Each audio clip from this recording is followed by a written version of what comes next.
Hey, listener. We hope you've enjoyed season 5 of RecLess as much as we have. We are wrapping up the rest of this season and putting together new episodes for season 6. But as we wait, we are going to highlight some new episodes from a spin-off podcast, This Parks and Rec Life. As much as we believe in professional development of ourselves as Parks and Rec professionals, we also know that we couldn't do this without a supportive home life. We hope that you enjoy these conversations and that they spark meaningful conversations for you. These episodes will be released in our feed currently, but in the future will be released in their own podcast channel and on YouTube. We hope you enjoy them. Now on with the show. My love is a place you can always call home.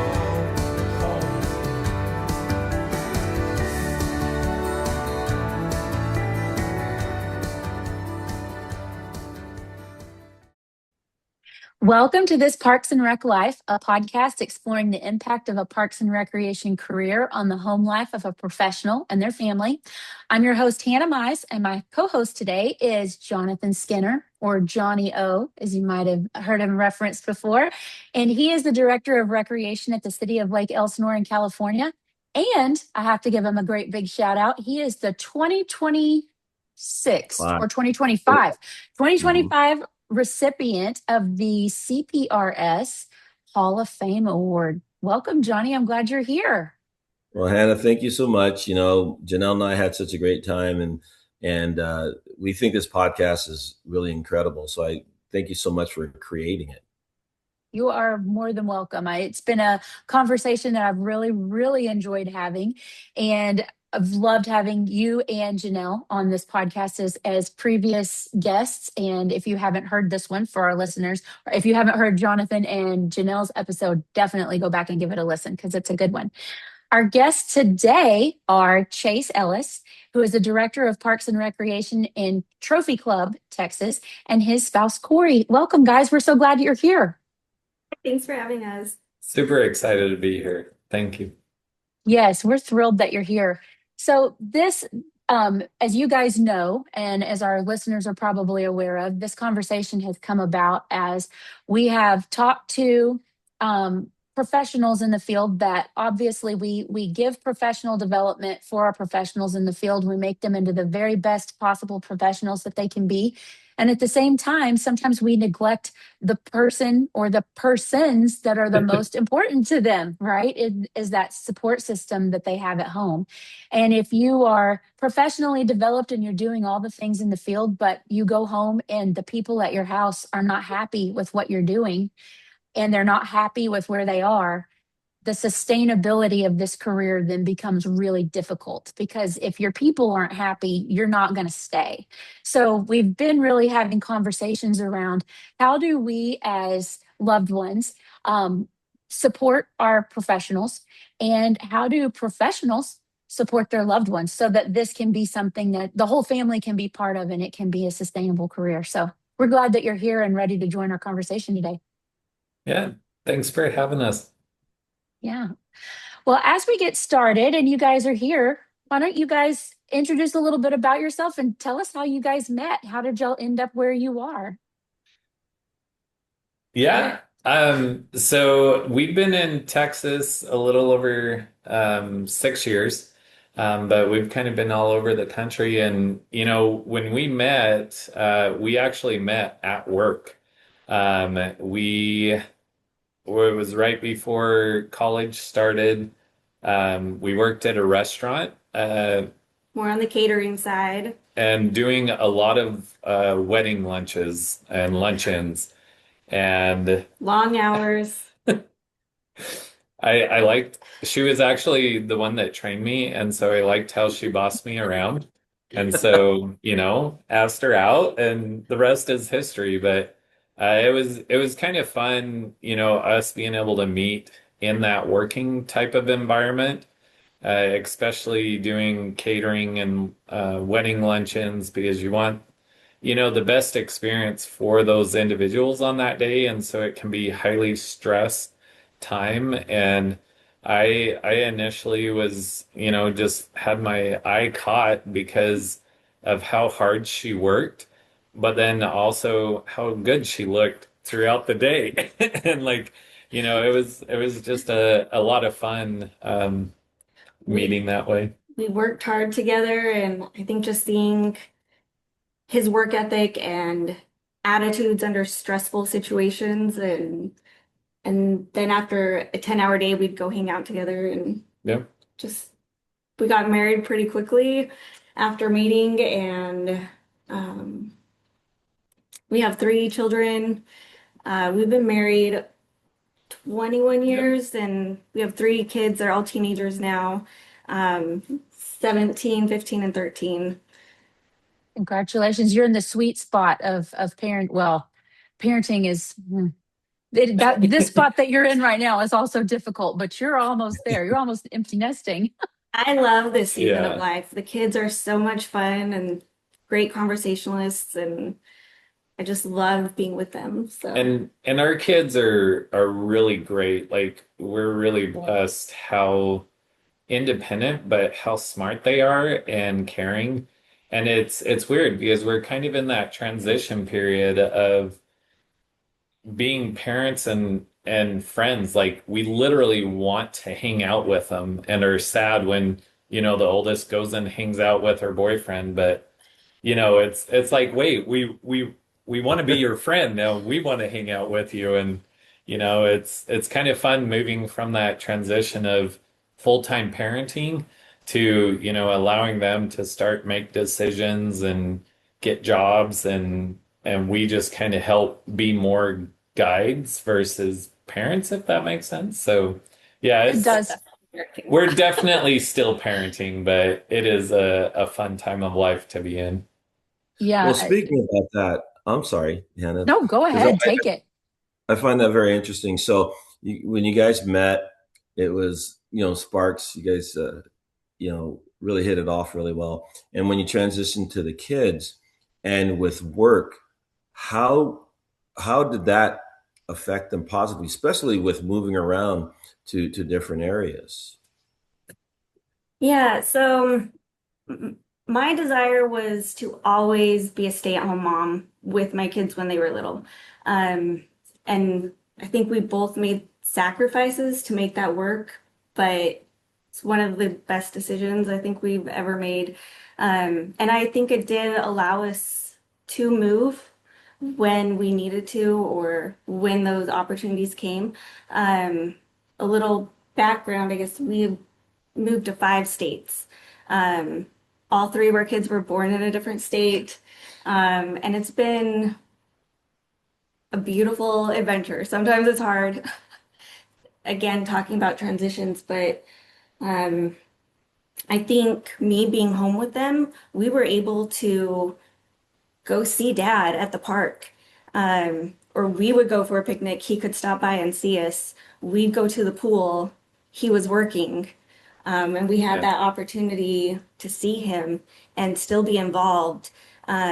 Those were some of my very favorite times of life was being so involved with his job, and the programming with Parks and Rec in the towns that we were in, showing up to support him.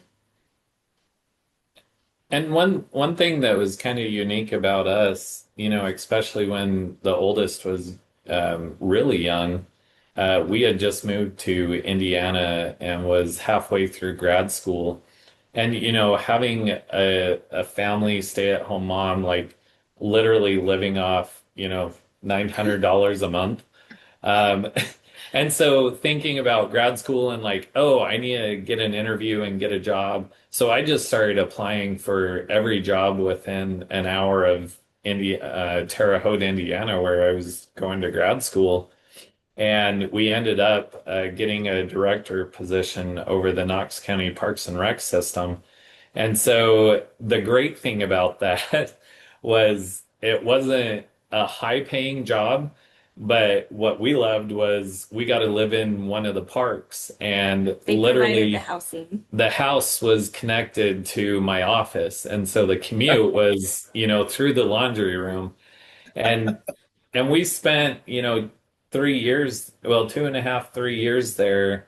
And literally it was, we did everything together as a family. And, when Kori and Genevieve would walk out for a walk, I'd want to get up from my office and go out with them. And, it was that time of our life. Parks and Rec was 24/7 because we had campgrounds and cabins and rentals and everything. But it was a really sweet time because I think it prepared us for our future jobs. Definitely getting a director position right out of grad school, it it really fast-tracked my career path. But then also opened up some other opportunities for us to continue to grow with the family and the children while in the career. But yeah, that was a unique one that usually doesn't happen right out of a college, but we were really grateful for that because Yeah, Yeah, that's a that very is unique, that is a really very unique unique. Yes, situation. I do.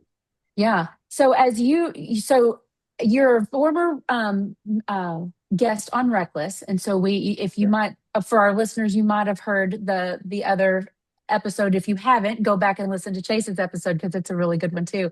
But as you had talked on that, is it 8 states that you guys have been in? Is that correct, or is it So 5? we've been in 5 while we've been married. He lived in a Okay. few other states Yeah. before. Yeah, Okay. there's so much beauty in America, and I've lived in a total of 8 states, but we as a family Have lived have in. been in 5. Well, Corey and I, oh, go ahead. no, no, no. Keep going. Keep going. Yeah, Corey and I met in Utah. We both are Utah State graduates, Aggies, as they were guessing on RecLess, and then went to Indiana and graduated from Indiana State. And so that's where our second child was born in Indiana. Then from there, we went to South Dakota, and that's where our third child was born. And then we went back to Utah. And then from Utah, did a short stint in North Carolina and then Texas. And Texas is where we're staying. You told him we're not moving again. I don't blame you. That is a lot of moving. And we have moved a lot with Shane's different positions. And this is something we've Yep. talked about at different times. And so I kind of wanted to go to that with the moves because, when you're the person you've got the job, you get to go and be excited about it. You get to go do the interview. You get to be wined and dined around whatever new facility that's going to be. And they're so excited that you're coming. So, how did you, Chase, then turn around and go back home and get everybody else excited? Because I know, like for us, when Shane had moved ahead a couple of times, like we would plan a vacation or something like that. But I'll finish this off and then come back around to this question because this is the direction I want to go in it. There were times where it was really good for different members of the family, but there were also a couple of times where there were some casualties, where it didn't. Two kids did really, really well with that move, and one kid kind of got screwed over a little bit, with like losing friends and having a hard time. So, how have you guys navigated that as you've excited and gotten your family ready to go, but has it also been difficult too? Yeah, I think with the moves, it was really coming back and we would research the cities and where we were going to be going. But I think just this most recent move, so with COVID, I was in consulting right before COVID and it was really great. And then COVID happened and we just knew like a lot of the contracts were getting delayed and pushed off. And we just kind of saw that, we needed to find something more stable. And community parks and rec was all like my love. And we were very fortunate that at that time I was interviewing in Texas and Florida. And, we had interviewed, and I was actually coming back from Florida, from Ocala, Florida. and got a call from DeSoto in Texas and offering me the position there. And an hour later, Ocala called and offered me that director position in Ocala. And so it was a really cool opportunity with that because the kids were older. This move was gonna impact them more. And so being able to walk in the house and be really excited that, we have these two options. We have Texas and we have Florida. And we really sat down as a family and kind of went through the pros and cons of each. And it was really fun to listen to the children and have input on, which one they wanted. And those opportunities don't always Happen like that. happen like that. But I think that made this move. They had some buy-in. Yeah. They got to give their input, and I think everyone ultimately voted on Texas, so it worked out. Yeah. Nobody felt like their vote didn't count. Which I was surprised because at their age, 6 years ago, I'm like an hour from Beach. Disney World, hour and a half from the beaches. And so I was surprised that they said Texas, but it was a good opportunity and created that buy-in. And I think that translated over to them getting involved with school and sports and activities that they made more of an effort. I think backing up though, we have always loved adventure and trying something new, which is why we've been okay with moving as often as we have. And I think our kids have picked up on that a little bit too. Let's go somewhere new, meet new people, have a new experience. And that is something that I have loved, and I have felt enriched by living in so many different areas. And there's so many good people in this world, and just expanding our view and meeting all these good people and good communities and getting different ideas from different places that we've lived. And I feel like we've been enriched and our children have been enriched. And I think it's how your perspective and how you go into it. Whether it's a move to gain a better employment opportunity, or because of job loss, or to move closer to family or away from family. I just think it's how you frame it and the adventure that you find in it. Yeah. Yeah, we've been very, very lucky in the fact that when I moved, Janelle's always been really excited. It did, and like Hannah had mentioned, we did have some casualties because my daughter was, when I moved down to San Diego, my daughter and my wife stayed in Reno so she can finish high school. And my son came down with me, and he was in basically junior high.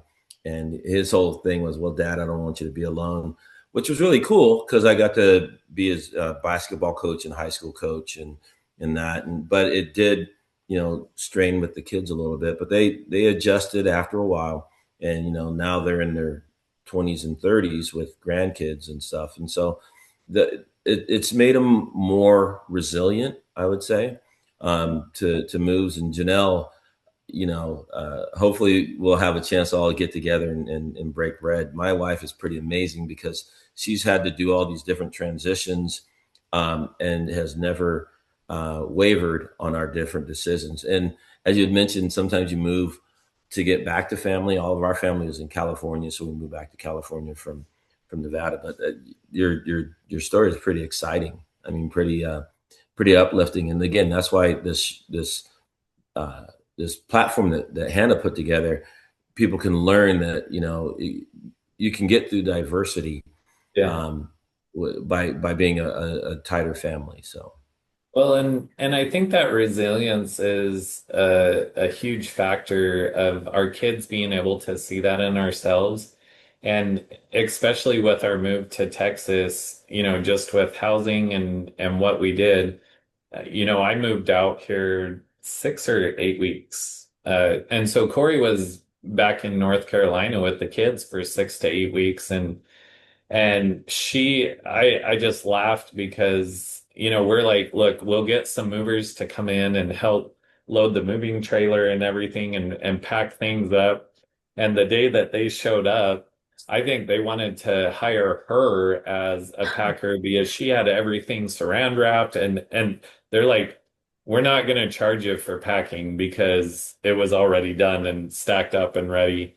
And I think Kori, through all of our moves, she's she's definitely that stalwart individual that keeps a strong face, even though she might have anxiety about the move, but she's strong for the kids, and they just see that excitement and that building, and it's really hard because, then when we got back together, it was almost like she could finally breathe, because those times apart are hard, but I think our kids having that example in her of being able to make these moves, see these new adventures, experience them, but also see how strong of a woman and mother she is, just makes them better individuals and gives them that resiliency, and I'm excited for our kids. I hope they do venture out and live new places, experience new places and people, and so I think that resiliency is a huge factor. Those are all super kind words too that you have about Kori. And so, Kori, kudos to you for being able to do that. I think it's so important for kids to see good framing and with that, right? And you've also shown them that to move is not scary. Like to Yep. move is just an adventure whenever you look at it that way. In fact, our oldest has we're in Texas, we're in Austin, and she has recently moved to Maine. She's actually been there for she's going on 2 years there.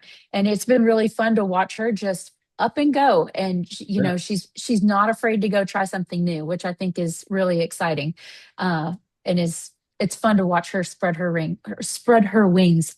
So as we're talking about all these different things, right? The moving, I would say the moving would, I don't know if you would say it's the hardest part, but what would you say like hardest part of being in Parks and Rec versus maybe the best part of being in Parks and Rec?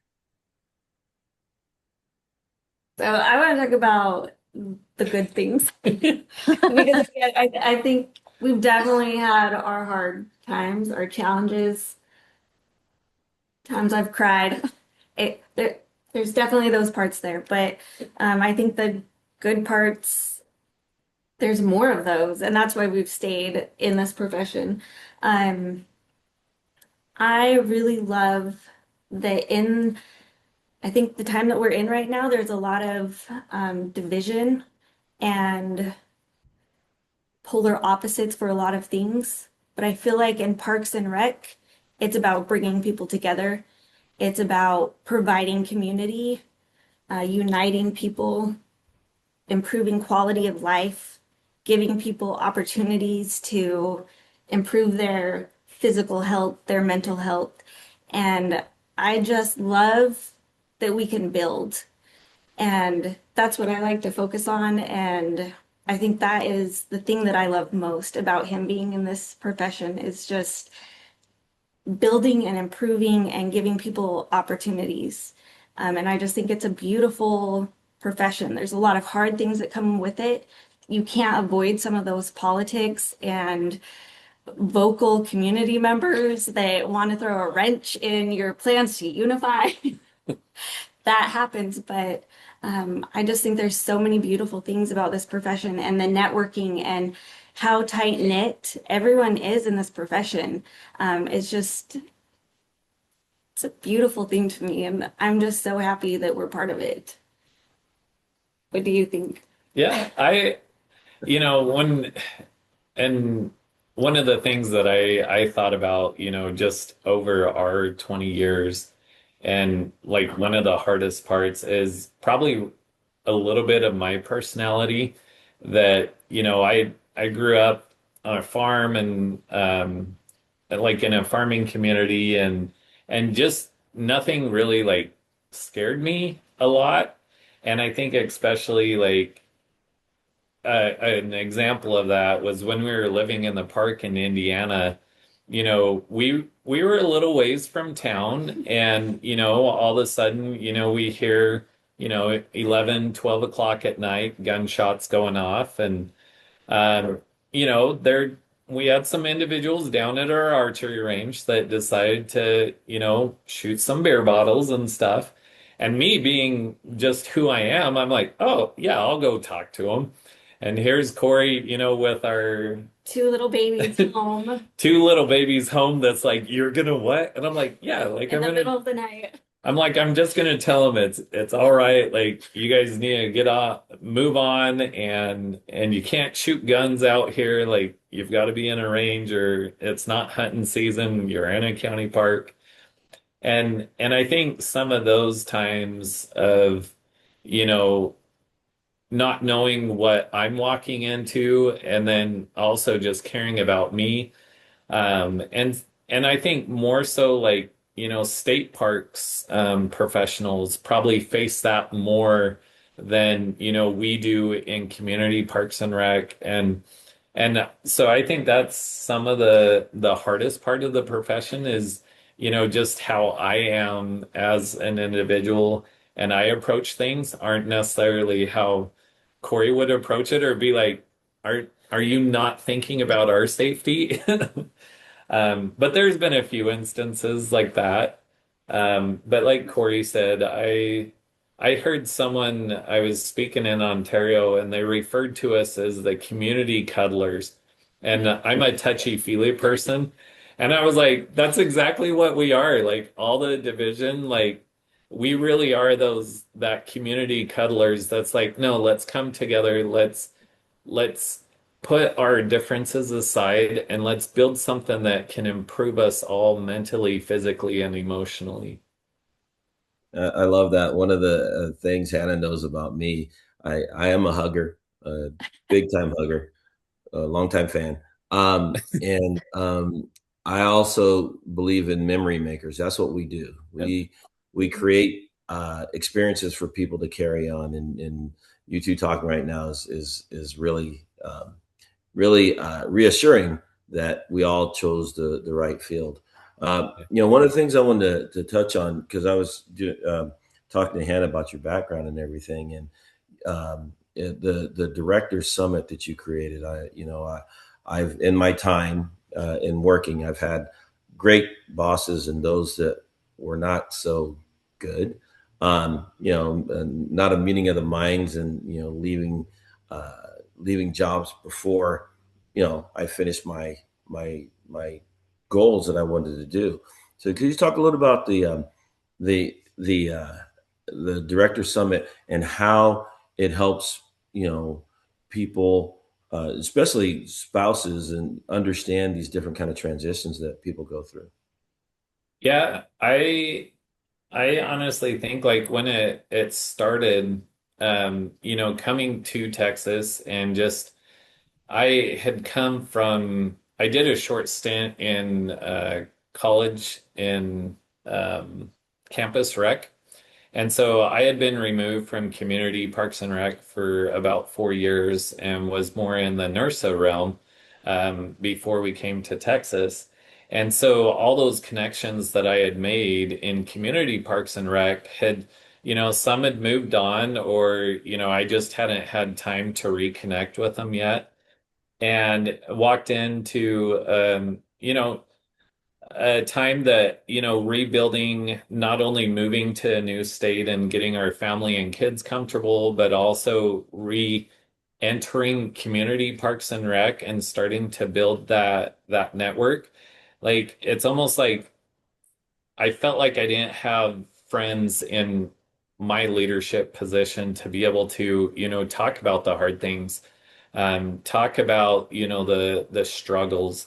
And Angela Summers, that's now deputy director or assistant city manager in Henderson, she went to director school with me in 2021, and we spent a lot of time just, all of us, p.m. to 2 a.m. just talking about the struggles outside of the classes.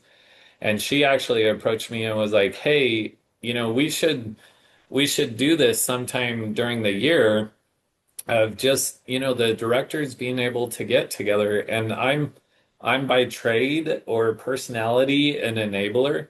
Like someone's like, "Hey, I have this idea." I'm like, "Yeah, let's do it." And Kori can attest to that. And I'm like, "Yeah, let's do it. If it works, great." And so we did it. And we started just reaching out to, a longtime friend that I had, Bryce King. I know. He's an amazing individual, and him and I went to undergrad together, and him and his wife Stacy had their oldest at the same time that we did. And we were finishing our undergrad, bringing our babies to class with us and stuff as our wives were working. And so I was like, "Hey, do you want to be involved with this?" And we're in our we just finished our fourth year. We'll do our fifth year, and we'll be actually in southern Utah, right outside of Zion, for that. And it's just 60 individuals that are directors, assistant directors, deputy directors, that we spend 2.5 days, really spending time talking about the good things, the hard things, the struggles, and building a network that, we can rely on each other. A lot like what RecLess has done in this podcast, of letting people know that there's so many beautiful things about our profession, but there's some hard things, and we want to create a space to be able to get those things off your chest so that they don't bottle up. And I think leadership is lonely sometimes. Um, and like you said, if you have a boss that maybe you don't quite see eye to eye on, and you can't go to the staff that you oversee, who do you get support from? And that's what I love about the Director Summit, is creating this network that you don't feel lonely in your position. You have people that you can find that support, that you can bounce ideas off. I have this problem and I can't find a solution. Um, or even just celebrating the wins at that director level. It's just this incredible safe place to find connection. Yeah, and I think, just what we're talking about involving the families, we've also had a discussion as a planning committee of working with our host hotel that, at the last day of the summit, flying our families and spouses in and spending the rest of the week, having just, like you said, break bread together and go hiking in Zion, and so that our spouses can meet each other as well as our kids, that want to come, just because it is Parks and Rec isn't just about going to work, doing your work, leaving it there and coming home. There is so much carryover, and it impacts the entire family. It does. Yeah, I All of think you are, well, go ahead. I was, Go ahead. I was going to say real quick. I think we were separated at birth, Chase, because here in California, I think Hannah knows about the Dr. Pepper Club. Do you know about the Dr. Pepper Club? So, Tell us. so basically, it's the same kind of thing, Chase. We were down here, a couple of directors in our area. We're commiserating on the different kind of things. So we met for lunch. And so the first one, Brian Ambrose from Murrieta, went to Black Bear Restaurant and ordered a Dr. Pepper. Then I go there, and without knowing, I ordered a Dr. Pepper.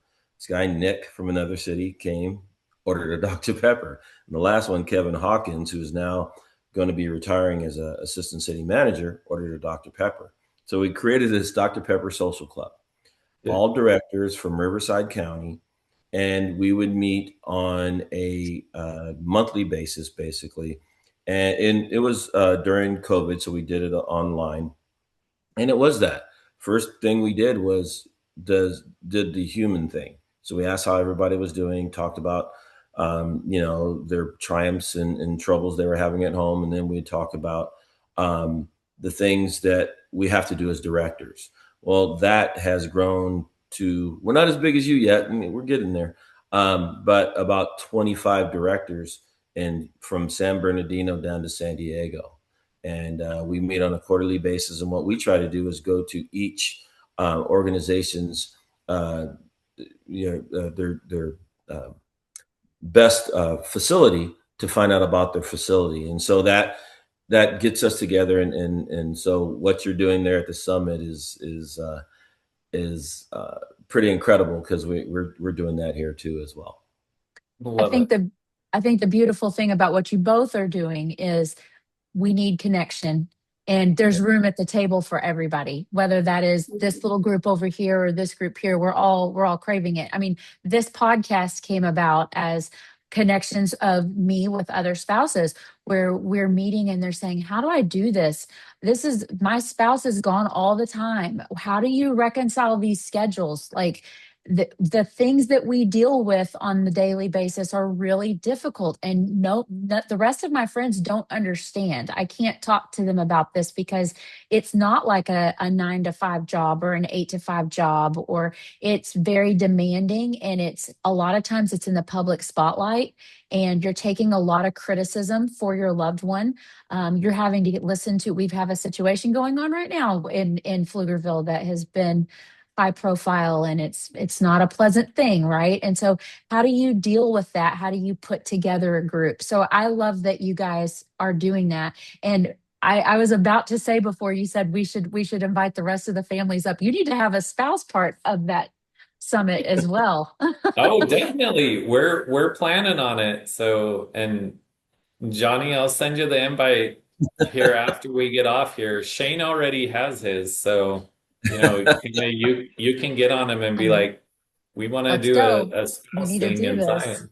Yeah, As long as everybody does mani pedis. Janelle and I do mani pedis every 6 weeks, and they Hannah do. knows. She's seen my toes. Yes.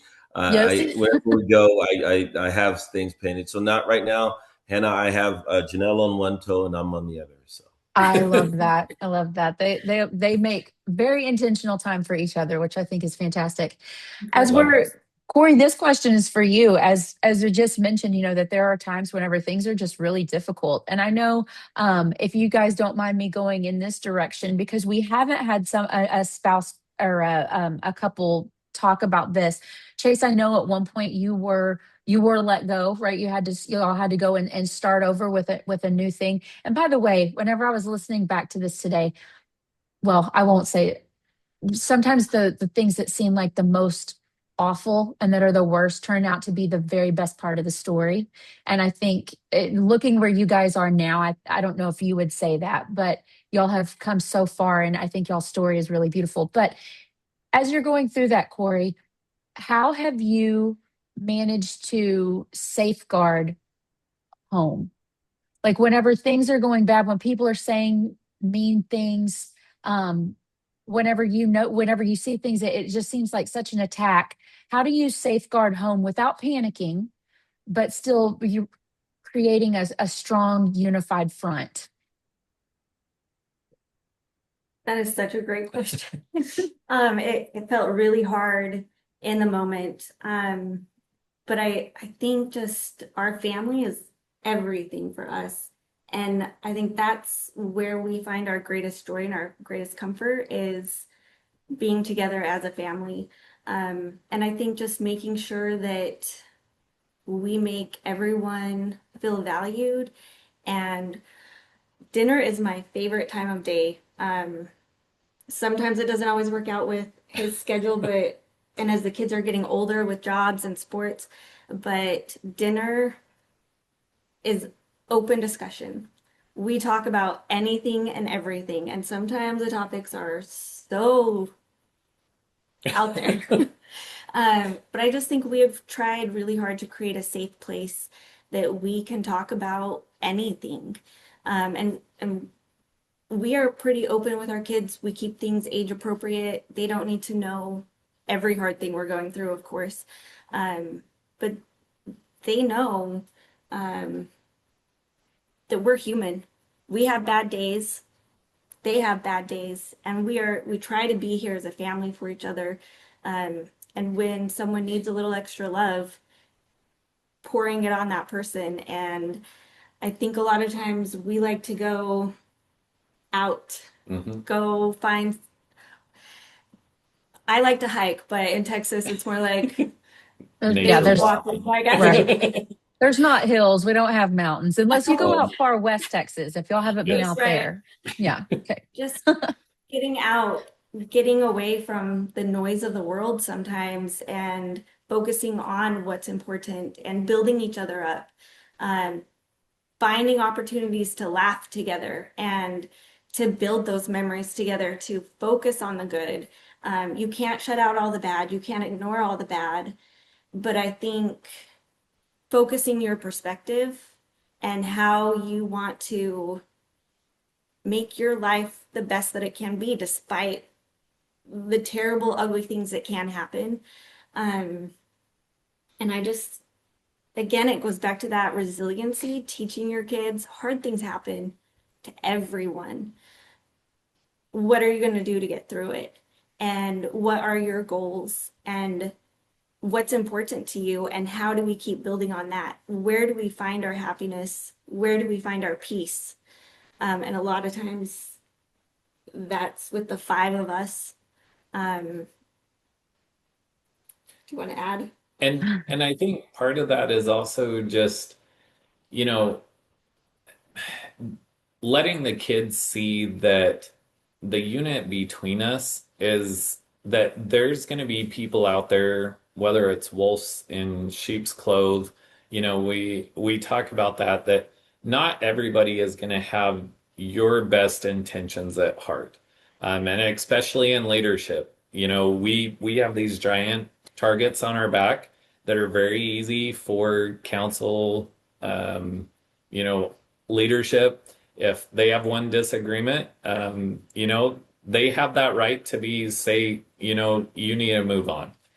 And, I think us being able to show our children that when hard things come up, being able to see through and realize that we are each other's foundations, and that, at that time, my foundation I felt like crumbled. And Kori was like, no, you are a strong individual. We're picking these pieces back up. We're adding in these patches, and I'm helping you rebuild your foundation. And there's times that, she's felt like, she's crumbling. And what am I doing to bring those things back together to help our foundations remain strong? And especially with our older daughter, dating and having a boyfriend, being able to see, their relationship building based off how we've, I guess, shown them through our actions of what a healthy relationship is like. And I will say, like, after that job loss, we spent a lot of time being very intentional, and we called it our cocoon period. That, we kind of we came back together as a family, and we found these opportunities. And it was amazing what happened after that, that the the possibilities and the things that came to us, how magical that was to see that, we went through a hard thing, and it happens to more and more people. And I think a lot of people are afraid not to acknowledge that that's happened, because they feel like they're going to be shamed or different things. But it happens so often. Like, I saw a thing that said a city manager's longevity right now is 3 years with a city, and that's down from 10 years. And just because of those political divisions and different things, that, they could have a job one day, and then one council meeting they're out. And what do you do as a family to be able to make sure that you can remain strong and go through that? And I was so appreciative of, Kori being that mason, if you want to say, of picking up all the pieces and putting my foundation back together, because I felt like I crumbled. But I do feel like going through that, we are stronger and just better as a couple and more equipped to help our children when that happens, to help them go through that. Because it's not always, if it happens, it's more when that happens. And I think it Right. has, No, go go ahead. ahead. Nope, go Oh, ahead. I was just gonna say, I think it has made us more empathetic, and it's hard to talk about the hard things sometimes. And but like Chase said, a lot of people go through it, and being more of a listener, pulling people close to you when they're going through a hard time. And again, I feel like there's so many good people in the world Yeah. that did rally around us. And even after we made a move, the good people we found in that neighborhood who Yeah. didn't know anything about us and pulled us in. And I just, I go back to that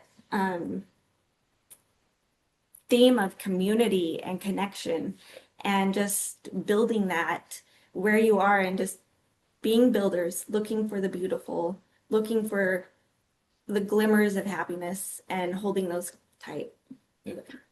I love as you've talked about this, because I think whenever I listened to the first episode, whenever you were on RecLess, one of the things that I immediately thought was, I mean, I know that was really rough. It was a very rough time for your family. And at the same time, I think it's become one of the most beautiful parts of your story, Chase. And I don't know if maybe I'm over speaking this one, but from the outside looking at y'all's journey, if that hadn't have happened to you, I don't know if you would be where you are as far as leading and facilitating and caring so much about other directors' mental health and where they are, and talking about this and making it a normal thing for people to acknowledge that this is hard. And if you need help, it's okay to turn and ask someone for help. So, I mean, I think it's a really beautiful part of your story. I know it was really hard, and I'm sorry you had to go through it, but Thank you. I think just kind of with that, are you going to let that experience make you bitter or make you better? And you have a choice. You may not be able to choose what happens to you all the time, but you choose which path you take after that experience. And yes, Shane just, always says to me, and I had an experience. I had a really bad health thing that happened a couple of years ago, and it changed the trajectory of basically everything. But when that happened, one of the things that he said to me quite a lot was, when all there's left to do is fall, it matters how you fall. Yeah. Right. And so, and I think that you guys have shown that 100%. And I thank you for sharing that, because I know that that's not always an easy thing to talk about, but I do think it's a really beautiful part of your story. Yeah. Yeah, No, I I love the story too. It's because I went through a similar kind of thing, and Janelle was my rock because, for guys, for at least me, it's you're the breadwinner. You're always there. You're the guy who does everything. And when something like that happens, it made me judge whether I could be successful or not. And she never let any of that get to me. And I'm successful because of her faith in me and wanting to succeed and to be the person that I am now. So uh, this is really cool. Kori, you're pretty awesome. she is. I think, just talking about what we do, and, even with school, because I'm a first generation student as well, graduating from college and master's. And I think it was, us being married, because we got married right before I started college. She took a gamble on me. I hadn't even started college. And she was like, "Yeah, I'll marry you." And, we fast tracked, our college. And I it was amazing, like switching majors. And I know there was a lot of like, what are you doing? And then we picked Parks and Rec, and she didn't question where, I had family that was like, really? Like Parks and Rec, like that's a career? And she was like, no, you want to do it, do it. And she's always been that individual of whether the good things, the hard things that, is always making sure that I know that she's proud of what I'm accomplishing. And I think that just further fuels my fire to, keep doing these things, keep sharing these things. And um, yeah, I agree with you. She's pretty awesome. Corey, what has been your favorite part of watching Chase through this? Like, have you had a moment where you're like, that right there, that's the moment, that's the best part. That's my baby. I think we've kind of already covered it, just being a builder, um, and helping other people. I really love seeing him do that, and he finds so much fulfillment in helping the community, helping grow his staff, helping grow our family. I just think it's what he was made to do, and he does it so well. I love it. Well, as we're kind of coming to the end of this, Johnny, do you have any other questions for them? Um, are we going to be able to clone you to put you in different parts of the country? Just asking for a friend. Ah, I That's just, what I that's appreciate what Hannah. planes are for. I do. I think we just need to create, maybe we do the spouses summit and, we find these spots and it can be a Parks and Rec couples retreat. I think That that you sounds would pretty. probably, yeah, you would have people that would sign up for that. I'll be the first. I think and I can definitely attest to the fact that it is a good thing to put spouses together too, because they need to hear, the loved ones need to hear this stuff as well, to be able to normalize it. You're not the only person, like it's hard in different ways, but it's also beautiful in different ways. But at the same time, you're not alone.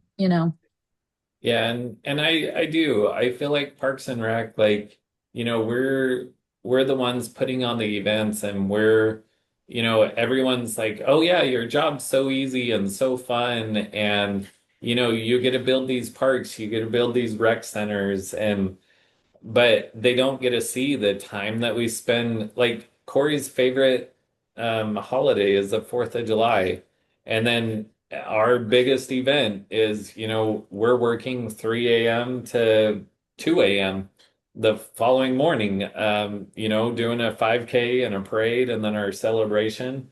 And how hard that is, us wanting to be a family on that day. And so, it's communities don't see that hard part of our career Behind the scenes. and the behind the scenes. And I'm just grateful for avenues like this that, can also give our communities a bigger perspective that it's not just all fun and games, that there's, hard things that are hard for our families and for us as individuals to make sure that our communities have the best events, facilities, and programs that come through our blood, sweat, and tears, and not just ours, but our families. Well said. Very well said. Well, as we are starting to kind of come to the end of this, I kind of had a couple of just little fun questions because we've gotten deep. So we'll Yeah. lighten this up again a little bit. So you guys have traveled so much and you like to go and do all of the different things. Which of you is the most likely to book a last minute trip? I am. I think we plan. Yeah. Do you Probably like Chase. to? Chase is Yeah. more spontaneous than I am. I'm a planner, so. Yes, you have to plan out all the different things. Like our vacations, like we really like planning out intentional vacations, and involving the kids and everything. But I also do like, just at the last minute being like, oh, Let's go. let's go down here and spend the night and we're gonna And like, what are we gonna do? I don't know. We'll find out when we get there. Good balance. Yeah. That's Shane's and my type of traveling. We just say, where are you going to go? I don't know. Let's start driving somewhere and we'll just go do whatever it is when we get there. Yeah. Ah, um, as y'all have lived in a whole bunch of different places, what's the weirdest food you've eaten? Has there been a spot that they have like a regional cuisine that is unique to that area? I don't know if anything has been weird necessarily, but it is amazing to me, South Dakota to Texas, North Carolina to Utah, how different foods can be, and just even the different names for like a hot dish or a casserole Yeah. or I don't know, some of that. Um, Yeah, I don't think I have any food that I'd be like, oh, it wasn't good. But like we do like going to places and like we'll ask the waiters, waitresses, like, what is the favorite thing here? And I honestly have not been disappointed, uh, but I'm also not picky. back to your question though, I grew up in Utah, but once I moved away, I do think Utah has the weirdest food. So Yeah. it wasn't weird to me because I grew up there, but looking back, probably. And no flavor. Like spices, like after being in Texas, like we go back and we eat in a Mexican restaurant and I'm like, can you please bring out your hottest salsa? And it's still mild. So it's So then just you put it in your pocket and you pick your own. And put it in.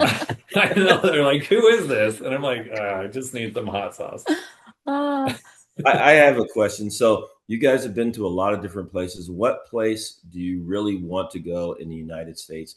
And then with that, maybe overseas or someplace else. I really want to go to Iceland. Yes. I want to see the Aurora Borealis. And some of just again the natural outdoor beauty, do some hiking, see the black sand beaches. That's where I really want to go overseas. Yeah. United States. We're trying to take our kids to all 50 states. We've been to about 32. Yeah. We're going to a new one next month, New Mexico. We've never been to New Mexico. We're headed there in April. I think we just want to go to all of them. Yeah. See everywhere. Do all the things. And I think overseas, like I have a couple of them, but I really want to just go spend some time in Ireland. And I just feel like I would have a lot of fun at the pubs and Irish jigs and dancing and drinking and meeting just everybody there. I would love Ireland. I also want to wear white pants in Greece. Like, I don't think I knew that. yes, with their white buildings and the ocean, like I just feel like I need a white shirt, white pants, and And a white hat too. and a white You gotta have hat, yeah. Yes, and a white hat. I just want to be all shoes with no socks. Shoes with no yes. No, You're there's just so welcome. Yeah. many. There's so many beautiful places. Like, and honestly, we had children young, and so like I'll be 49 and Cora will be 47 when the youngest is 18, and a lot of people travel in their 20s. I'm like, we'll actually be comfortable and have some spending money that we're gonna be like, see you later, kids. And they're like, where are you going? I don't know. Well, and we But you want can't to tell. really spend our 50s and 60s traveling. So, That's exciting. We are in the same boat. We had our kids pretty young too. And so our youngest is 18. She's a senior this year. So yes, we are looking forward to that as well. Almost there. And yeah, and you're welcome, Corey. You didn't know about Greece and the white pants. So I did now you not. can plan that trip. Something new. Yeah. I'll buy him some white pants. well, Iceland's probably our top because like I want to go there too. But I was just trying to think, well, she already said Iceland, so That's so funny. And Chase, I've heard you say that you love a good party. So I think that you had played the bingo. What was that? Disco bingo or Loco. something? Bingo Yeah. Loco. Right. Shane would never do any, he would not do any of that. I'm the extroverted one that's always like, come on, let's go have a good time. So you hopping up on the stage and doing a jig is, I was going to ask, who's the most likely to get on stage first for karaoke? But I think we know.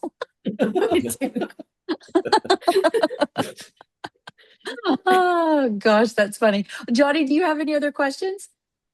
No, I just like to say, this has been great for me. For Janelle and I, we go to Top Golfs, and we've been to 29 of them across the country, and actually going to Philadelphia for a new one too. So, it's been a joy talking to you guys. Chase, we have to stay in touch, bro. We will. We will. Yeah. Most Yeah. definitely. And do you guys have any questions for us? No, but just thank you for having Yeah. us on. Thank you for having this platform for people to connect and just share their stories. So I really love listening to the episodes, and it's a great platform that you have. So thank you. You're very welcome. Well, with that, thank you guys so much for taking the time today. We appreciate it so much, and it was really wonderful to meet you. And Johnny, thank you for joining me today. I appreciate it so much. And with that, we'll say goodbye, and until next time, see you later. Bye. See you later. My love is a Thank you. place